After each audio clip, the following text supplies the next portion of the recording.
cho nàng như mây trên ngàn, như suối nồng nàn, có thương yêu nâng đỡ ủi an, săn son hiền ngoan.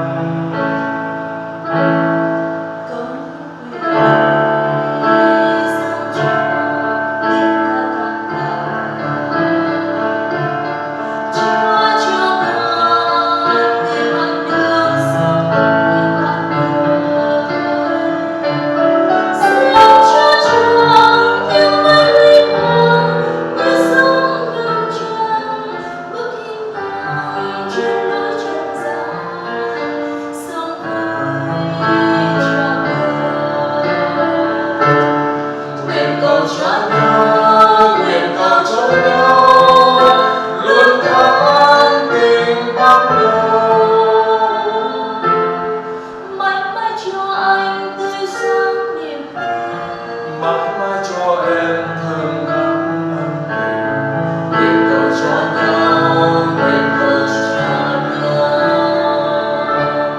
Xin tình yêu Thiên Chúa xuống trong gia đình, mãi tương lai một cuộc đời thắm hương trọn tình.